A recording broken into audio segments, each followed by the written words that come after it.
Hello and welcome to IAMC Radio and Podcast. Today we'll explore the top news headlines today, March 14th. We've got a lot to get through.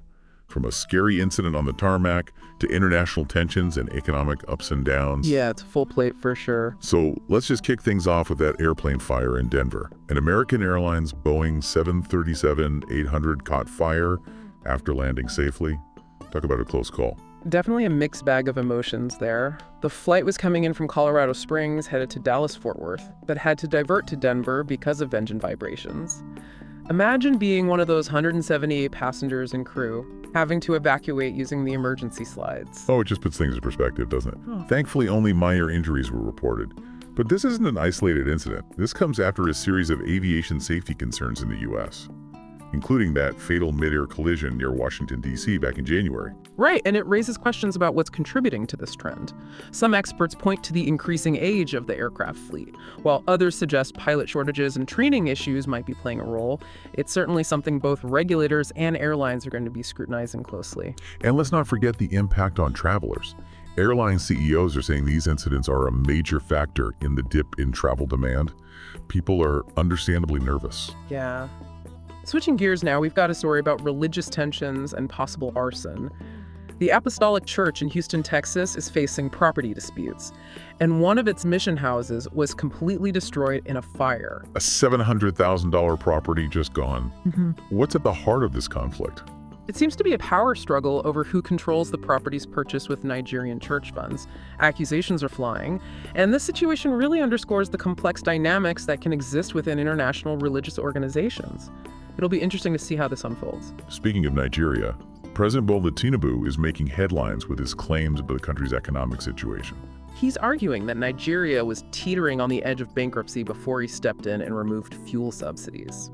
Along with implementing other economic reforms, he says these were tough but necessary choices to protect future generations. But were they the right choices? Some critics are saying these reforms are disproportionately hurting the poor, who relied heavily on those fuel subsidies. It's a valid concern. Tinubu points to stabilizing exchange rates and falling food prices, especially during Ramadan, as signs of success. But the long-term effects remain to be seen.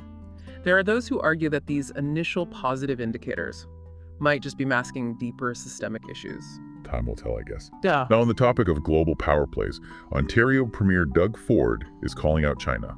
He is accusing China of using the ongoing US-Canada trade war to its advantage, specifically in gaining control over critical minerals, while the two allies are, in his words, at each other's throats. He's not mincing words, that's for sure. It's a stark reminder that regional conflicts have global implications, and often there are other players waiting in the wings ready to capitalize on the situation.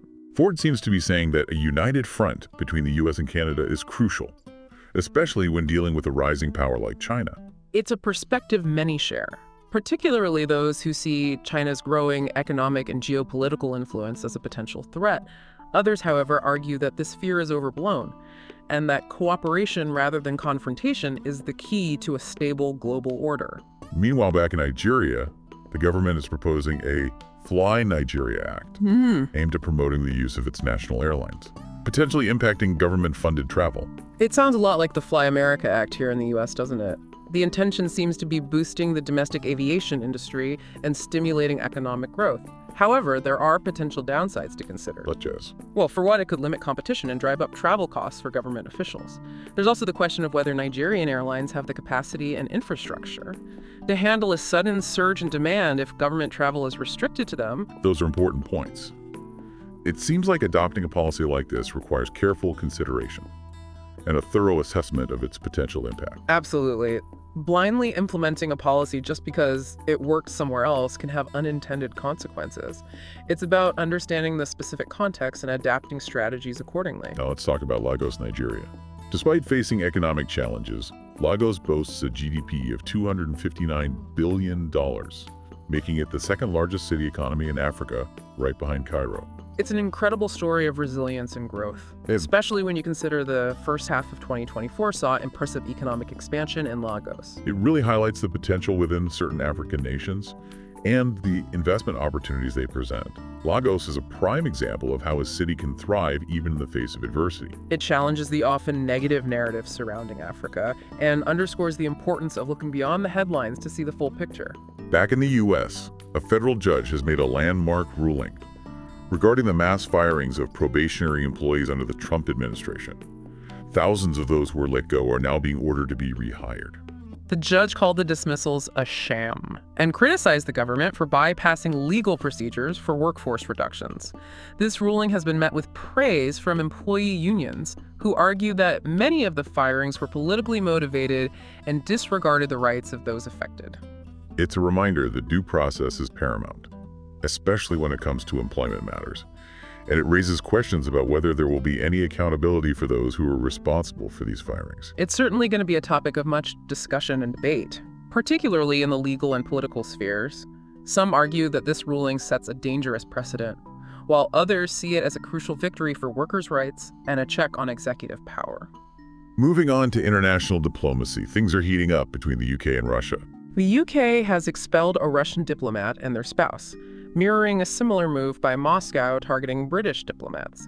It's a classic tit-for-tat in a relationship that's been steadily deteriorating. What's driving this escalation of tensions? There's a complex web of factors at play here. Disagreements over foreign policy, accusations of espionage and interference, and a general atmosphere of mistrust have all contributed to the current state of affairs. And these actions, while seemingly small on the surface, can have significant consequences. Absolutely. They chip away at already fragile diplomatic relations and increase the risk of miscalculation and escalation. It's a reminder of how quickly things can spiral out of control on the global stage. And finally, we're going back to the U.S., where the House of Representatives is taking a strong stance on the situation in Nigeria. They're urging President Trump to impose sanctions on Nigeria due to the ongoing persecution of Christians in the country. This is a serious accusation, and the hearing featured some powerful testimonies from religious leaders, detailing the violence and discrimination faced by Christians. This is a deeply complex and sensitive issue. On one hand, you have concerns about religious freedom and human rights. On the other hand, there are questions about national sovereignty and the potential unintended consequences of sanctions. It's a delicate balancing act, and there are no easy answers. It's clear that there needs to be a thorough investigation into these allegations of persecution, and a concerted effort to protect vulnerable populations.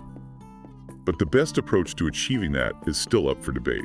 Indeed, it requires careful consideration of all perspectives, and a commitment to finding solutions that promote both justice and stability.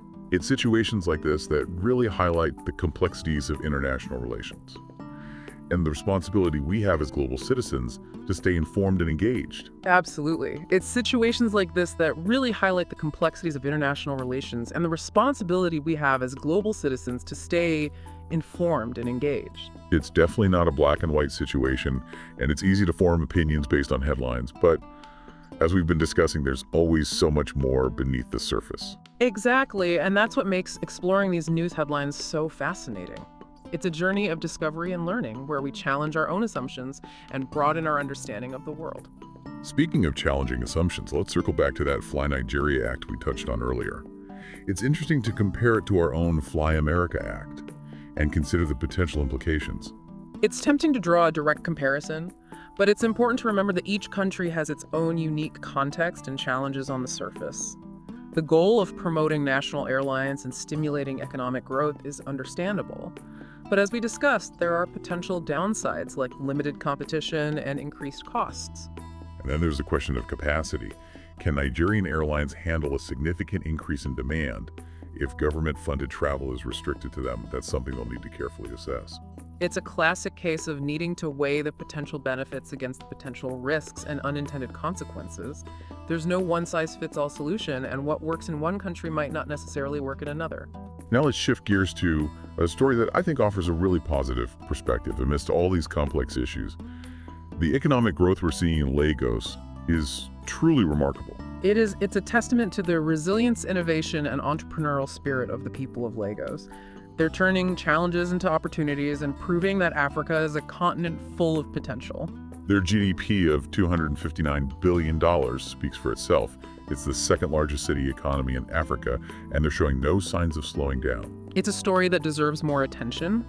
It challenges the often negative perceptions of Africa and demonstrates that with the right mix of vision, determination, and investment, incredible things can be achieved. It's a beacon of hope and a reminder that progress is possible, even in the face of adversity. And speaking of adversity, let's revisit the story about the federal judge's ruling on the reinstatement of probationary employees fired under the Trump administration. It's a decision that has sparked a lot of debate. It's a landmark ruling that underscores the importance of due process and raises questions about the potential for abuse of power. The judge's strong words calling the dismissals a sham and criticizing the government for bypassing legal procedures have sent a clear message that actions have consequences. It's a victory for those who were unfairly targeted and a reminder that our legal system plays a crucial role in protecting individual rights and holding those in power accountable. It also highlights the importance of an independent judiciary. The judge's willingness to challenge the actions of the executive branch, even in a politically charged environment, is vital for maintaining the balance of power and ensuring that justice prevails. It's a reminder that our democratic institutions, while not perfect, are essential for safeguarding our freedoms and preventing abuses of power. And it's something we should never take for granted. We need to be vigilant in defending these institutions and holding our leaders accountable to the rule of law. Now let's turn our attention back to that concerning incident with the American Airlines plane fire in Denver. While thankfully there were only minor injuries, it's a stark reminder of the inherent risks associated with air travel. It's a wake-up call that safety should always be the top priority and that complacency can have serious consequences. It's also a testament to the skill and bravery of the first responders and airport personnel who handled the situation swiftly and effectively. It's reassuring to know that even in moments of crisis, there are people trained and prepared to step up and ensure the safety of others. Absolutely. Their quick thinking and coordinated efforts undoubtedly prevented a much worse outcome. And let's not forget the passengers and crew who faced a terrifying situation with remarkable composure. Their resilience and cooperation in the face of danger are truly commendable. It's a reminder that even in the most challenging circumstances the human spirit can shine through, we have an innate capacity for courage, compassion, and collective action. Speaking of collective action, the situation in Nigeria regarding the persecution of Christians has sparked a global conversation about religious freedom and human rights. It's a complex issue with no easy answers. The testimonies presented at the House hearing were deeply moving and highlighted the very real dangers faced by religious minorities in certain regions of Nigeria. It's a stark reminder that intolerance and hate violence can exist anywhere, and that we have a responsibility to speak out against injustice wherever it occurs. The call for sanctions against Nigeria is a serious one, and it requires careful consideration. We need to weigh the potential impact on the Nigerian people and the effectiveness of such measures in achieving the desired outcome. It's a delicate balancing act between holding a government accountable for its actions and avoiding actions that could exacerbate the situation or harm innocent civilians. It's a situation that demands nuanced dialogue, a deep understanding of the underlying causes of the conflict, and a commitment to finding solutions that promote peace, reconciliation, and the protection of human rights for all. And it's a reminder that we can't simply turn a blind eye to suffering in other parts of the world. We have a moral obligation to advocate for justice and to support those who are being persecuted. It's about recognizing our shared humanity and understanding that the fight for human rights is a global one. Now, before we wrap up, I want to revisit that story about Ontario Premier Doug Ford's accusations against China. It's a reminder that geopolitics is a complex and ever-evolving landscape. His concerns about China exploiting the U.S.-Canada trade war to gain control over critical minerals are shared by many, particularly those who view China's growing influence with suspicion. It highlights the strategic importance of these resources and the potential for competition and conflict to arise as nations vie for control.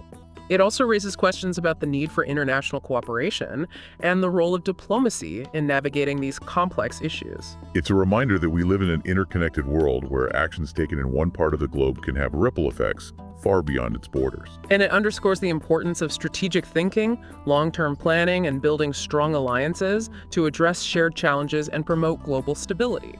It's a lot to unpack, but it's essential that we engage in these conversations and strive to understand the forces shaping our world. Absolutely, knowledge is power, and the more informed we are, the better equipped we'll be to navigate the complexities of our time and make a positive impact. Well said. Now shifting back to the economic front, the success story of Lagos is a ray of hope amidst the challenges we've been discussing. It's a testament to the potential of Africa and a reminder that even in the face of adversity, growth and prosperity are achievable. It's a story that deserves to be celebrated and studied. It offers valuable lessons about innovation, resilience, and the power of human ingenuity. And it challenges us to look beyond the headlines and to recognize the diverse and dynamic realities of the African continent. It's a story that inspires hope and motivates us to work towards a more just and equitable world where opportunities are available to all. It's fascinating how all these stories, while seemingly unconnected, reveal a larger narrative about the state of our world. Yeah, I see what you mean. We've covered everything from an airplane fire in Denver to potential arson in Texas, economic struggles and triumphs in Nigeria, diplomatic standoffs and debates about religious freedom and workers' rights. It's a lot to process. It is, and it speaks to the interconnected nature of our world.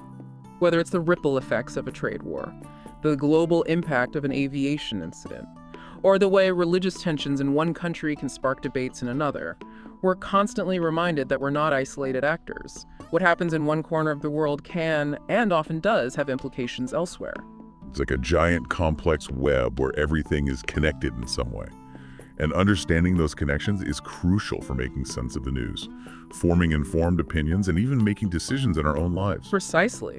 We can't afford to be passive observers. We need to be active participants in the global conversation, seeking out diverse perspectives, challenging our own assumptions, and striving to understand the nuances of complex issues. It's easy to feel overwhelmed by the constant influx of information. But as we've seen today, taking the time to delve deeper to analyze and connect the dots can be incredibly rewarding. It's about seeing the patterns, understanding the underlying causes and effects, and recognizing that even seemingly small events can be part of a much larger story. So as we wrap up our exploration of today's top news headlines, what's the key takeaway you hope our listeners will walk away with? I think it's the importance of critical thinking, curiosity, and a global mindset. We need to be engaged citizens, not just of our own countries, but of the world. We need to be willing to challenge the status quo, to question what we hear, and to seek out information from a variety of sources. And to remember that even in the face of seemingly insurmountable challenges, there are always glimmers of hope, stories of resilience and progress that remind us of the power of the human spirit. Well, thank you for joining us today on IMC Radio and Podcast. We encourage you to continue exploring these and other news stories in more depth, and to engage in thoughtful conversations about the issues that matter most. Thank you for listening to today's top news headlines on IMC Radio and Podcast.